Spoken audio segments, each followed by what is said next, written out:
செய்தியாக பார்த்து வருகிறோம். உக்ரைன் அதிபர் செலன்ஸ்கியுடன் பிரதமர் மோடி சந்திப்பு நிகழ்த்தியிருக்கிறார். கீவ் நகரில் உள்ள மகாத்மா காந்தி சிலைக்கு மலர் தூவி மரியாதை செலுத்திய பிறகு உக்ரைன் அதிபருடன் பிரதமர் மோடி சந்திப்பு நிகழ்த்தியிருக்கிறார். இது தொடர்பான மேல் விவரங்களோடு இணைகிறார் செய்தியாளர் மதியழகன். வணக்கம். முழு விவரங்கள். பிரதமர் நரேந்திர மோடி அரசுமுறை பயணமாக உக்ரைன் நாட்டிற்கு சென்றிருக்கிறார்.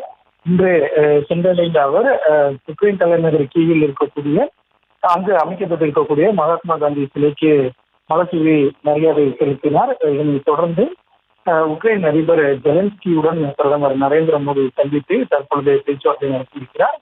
30 ஆண்டுகளுக்கு பிறகு உக்ரைன் சொல்லக்கூடிய முதல் இந்திய பிரதமர் என்ற பெருமையையும் பிரதமர் நரேந்திர மோடி அளிக்கிறார்.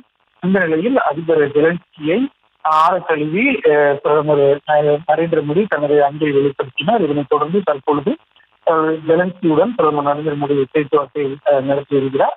இந்த பேச்சுவார்த்தையை பொறுத்த வரைக்கும் ரஷ்யாவுடனான அதாவது உக்ரைன் ரஷ்யா போரை முடிவுக்கு கொண்டு வருவது, இந்தியா உக்ரைன் உறவு உள்ளிட்ட பல்வேறு விவகாரங்கள் தொடர்பாக இந்த சந்திப்பில் ஆலோசிக்கப்படும் என தகவல்கள் வெளியாகியிருக்கின்றன. அதனைத் தொடர்ந்து இரு தலைவர்களும் முறைப்படி செய்தியாளர்களை சந்தித்து தாங்கள் பேசியது குறித்து விளக்கம் அளிப்பார்கள் என்று எதிர்பார்க்கிறார்.